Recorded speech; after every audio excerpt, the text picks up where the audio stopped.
I think we have evacuated more than 550 people. There were, I think, 6 separate flights, either directly from Kabul or through Dushanbe. Of these, more than 260 were Indian nationals, apart from, and I mean, this does not include the Indian embassy personnel who have also been repatriated and brought out from Afghanistan. Separately, Government of India also facilitated the evacuation of Indian nationals through other agencies, I mean other countries and partners. So that just gives you a sense of what the evacuation efforts have been.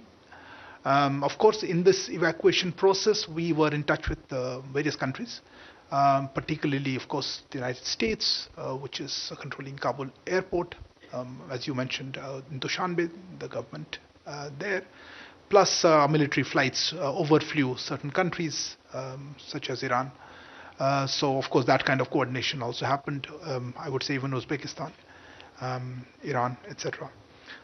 So that would be some of the sense of it, what we have done so far. There was a query, of course, how many Indians are from Maha, how many left? Look, this is a number that changes as we receive new information of people who contact us with the request to leave the country. There could be Indians there who may wish to continue to stay in the country. We may not know that. Or as, to be honest, as they find new or other routes to other destinations, some of them have gone to other countries and we are aware of that. In fact, we have facilitated some of that and we have been in touch with other friends, partners who have pulled them out.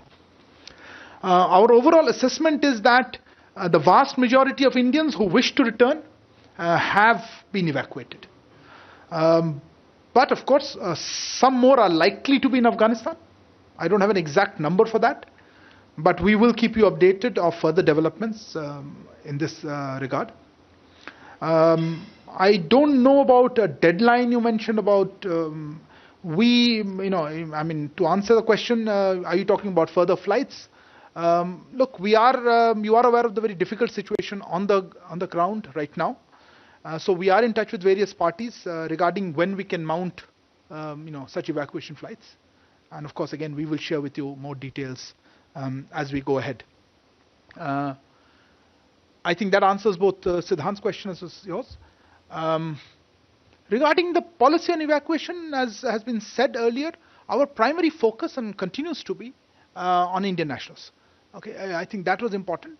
We had issued a number of advisories to Indians to leave. Nevertheless, some Indians remained there even after our embassy personnel were brought back.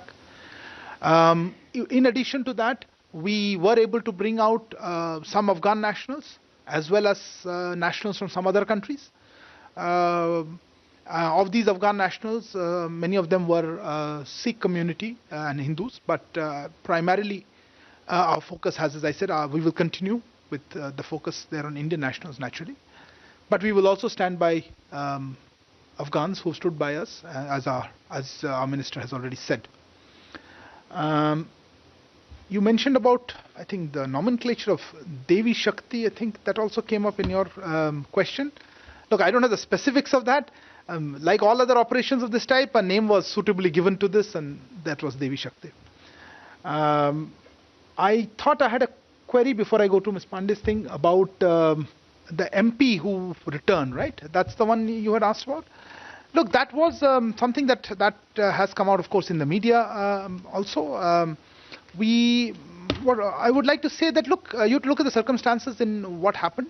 There were reports right in the beginning, from 15th or so, that once the situation, the security situation there deteriorated immediately after 15th August, there were reports of groups of people who had access or who raided one of our outsourcing agency where passports, etc., Afghan passports with Indian visas were there.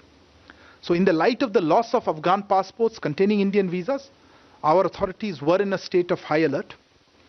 You would also recall that we were moving to the e-emergency visa system. It appears that all this could have led to some confusion. which in turn led to the unfortunate incident of the denial of entry to a particular Afghan national that you mentioned.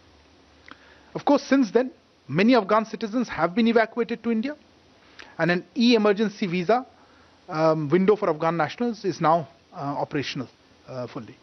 So I think, and then let me just move on to the issue of the attacks. Yeah, I'll come back to you. Let me just finish with that. I'll come back to you, ma'am. Just give me a second. I'll come back to you. Regarding the resurgence of attacks, look, I wouldn't like to speculate as to what or who this is.